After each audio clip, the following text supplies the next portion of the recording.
How can anyone read The Boy Who Followed His Father into Auschwitz and not be moved by the heartbreaking story of survival and love amidst unimaginable horrors? When I was listening to this book on audiobook, I couldn't help but keep the readers in mind who have gained closer bonds with family after struggle in dark times.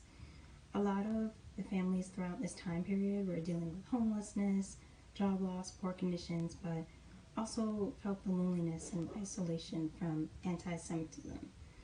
In the book, Gustav and his son Fritz go through traumatic experiences in the Auschwitz concentration camps, but what had helped it was the strong bond between father and son that kept them going. The fact that they both went through it together made the unspeakable horrors more bearable because of their strong connection in the end. Readers who have strong bonds with family will connect with this story the most. They will recognize that nothing will break family as long as they have each other. That bright light at the end of the tunnel, it shines bright because of their love for each other and their protectiveness towards each other. Two quotes that express that family bond are, the first quote is, "In Auschwitz, love and family were a source of both strength and vulnerability. It was love that kept them going, but also their love for each other that made them more vulnerable to the brutality of the camp." And another quote is, "In Auschwitz, where life was stripped down to its most basic elements, the love between a father and a son was a reminder of the humanity that still existed in the midst of inhumanity." So that's the end of my book. Now for my reflection. I chose this book because I felt really in tune with the family bonds between characters. Even though they didn't have much, they made the most of it and stuck together as a family. That's something that I knew I could connect with my Touchstone readers.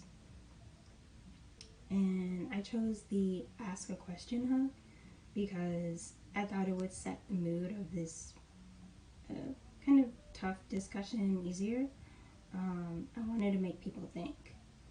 And I selected Touchstone readers with strong family bonds after a struggle because a lot of readers have felt that way in some point of their lives.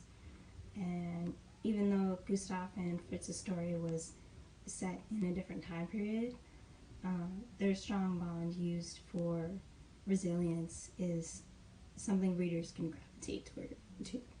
It's something they can be inspired by and look back on their own family relationships. While The Boy Who Followed His Father into Auschwitz was not nominated or won the Cybert Award, because it's not a children's book, it should have been at least considered an informative and educational resource for young readers. I feel like the story of survival and resilience and between family bonds in the face of, again, unimaginable horror could give readers who need those strong bonds a part of courage. And also the perspectives of the Holocaust and impact on families can also be used for the Cybert Medal. I'll admit that I didn't give myself a lot of time to come up with which book I wanted to do for the second book talk, but the more I listened to the audiobook, the more I kept thinking it would make a perfect book talk.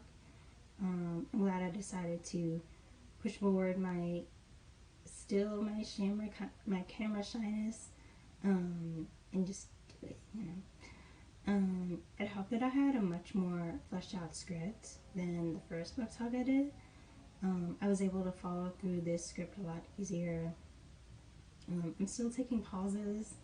I'm still looking a little nervous on camera, but I feel like in due time that will get a lot better. So that's that's my complete book talk for this book. Thanks for watching. Bye.